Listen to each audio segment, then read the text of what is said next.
Môre maats, kan julle glo nog 'n week het gevlieg. Soms so vinnig verby.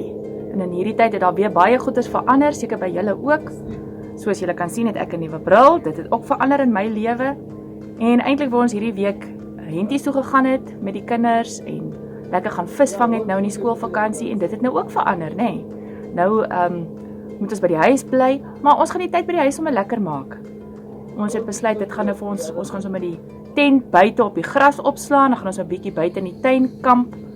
En ek is seker julle ouers gaan ook hulle bes probeer om die tyd by die huis sommer vir julle lekker te maak. En julle kan ook help, nê.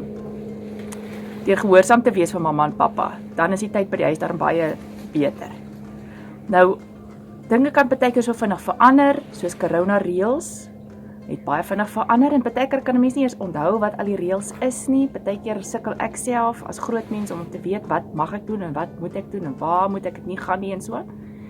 En partykeer kan dit in die Bybel ook nogal so voel met al die reëls in die Bybel en die wette en wat moet 'n mens nou onthou en dan vergeet 'n mens nou weer iets.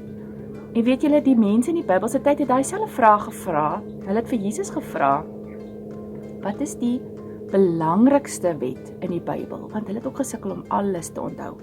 Kom ons lees gou wat het Jesus geantwoord. Een keer het 'n man vir Jesus gevra wat die beste manier is om vir God te wys dat hy hom liefhet.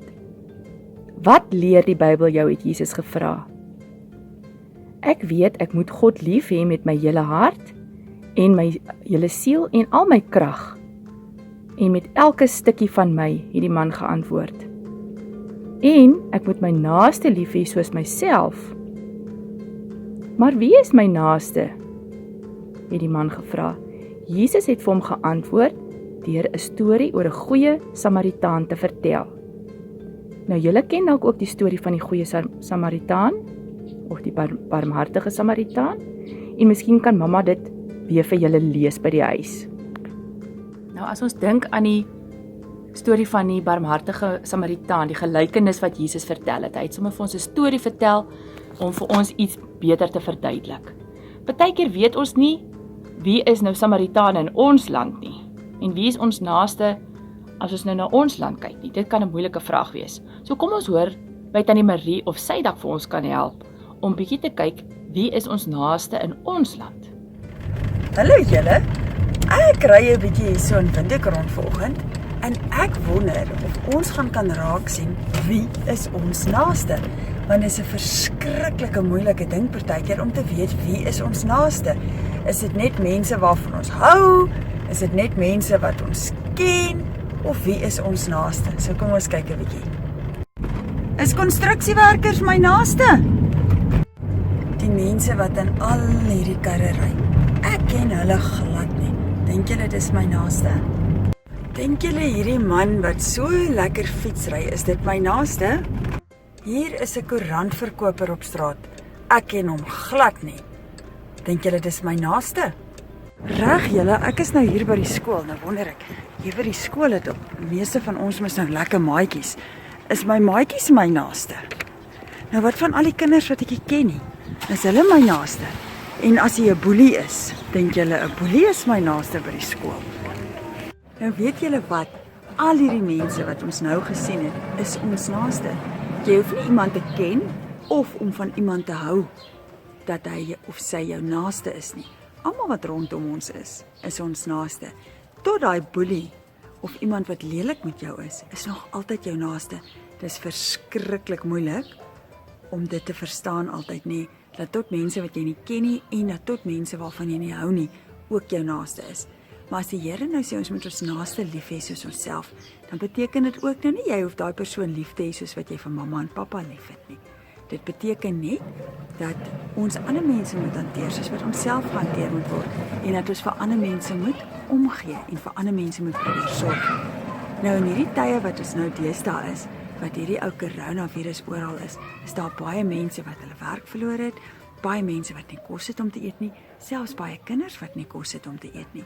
En ons sien oral rondom ons dat daar mense is wat honger is en wat hulp nodig het. Maar weet julle wat, is so verskriklik moeilik om te weet. Hoe kan 'n mens help? Kom ons hoor wat sê Marco daarvan. Hallo julle kan seker sien ek het soos Tannie Ingeborg het ek ook 'n nuwe bril gekry. Nou kan jy seker vra, maar hoekom het oom 'n nuwe bril gekry? Om jy beter te kan sien, my kind. Tannie Ingeborg het gepraat oor die wet en God se wet en waar Jesus vir mense leer wat die regte ding is om te doen. Ons moet die Here ons God lief hê met ons hele hart, ons hele siel en ons hele verstand en elke stukkie van ons. En dan ook moet ons naaste lief hê soos onsself. Nou dis nie twee verskillende gebooie nie, dis dieselfde gebod eintlik. Ons moet God lief hê, ons moet vir mense lief hê. Ons kan dink aan 'n muntstuk. Ons moet vir God lief hê en ons moet ook vir mense lief hê. Dis twee kante van dieselfde ding. Maar belangrik, ons kan nie mense lief hê as ons nie vir God lief het nie. En ons kan nie vir God lief hê as ons nie mense lief het nie. En nou, een manier hoe ons dan die vraag het antwoord, maar hoe het ons naaste lief? Ons moet weet, wie is ons naaste?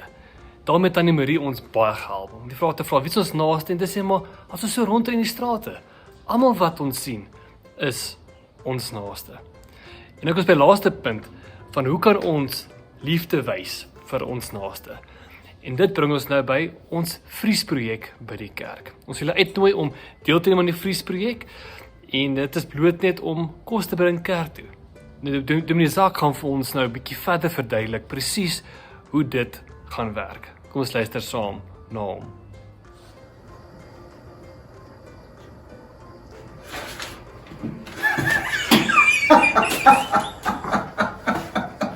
Oh man, Marco, stop man. Kat! Goeiemôre vriende. Baie welkom vanuit die ontvangsarea van NG Eros. U onthou verlede week het ons geadverteer en net weer vir u bewus gemaak van ons vriesprojek, waar ons 'n ekstra bord kos by die huis skep en in so 'n bakkie plaas. Die bakkies is beskikbaar mos by die kerk en dan bring ons die kos kerk toe en ons vries dit hier en ons gee dit uit vir behoeftige mense. Ek wil dit hierdie week vir u sê baie dankie vir die kos wat u geskenk het. Ons kon hierdie week vir 18 bejaardes by Eastern Court kon ons kos voorsien. Ons wil net vir u sê baie dankie. U bydra maak 'n groot verskil. Mag u 'n geseënde week hê en onthou die Here is vir u baie lief. Bye bye.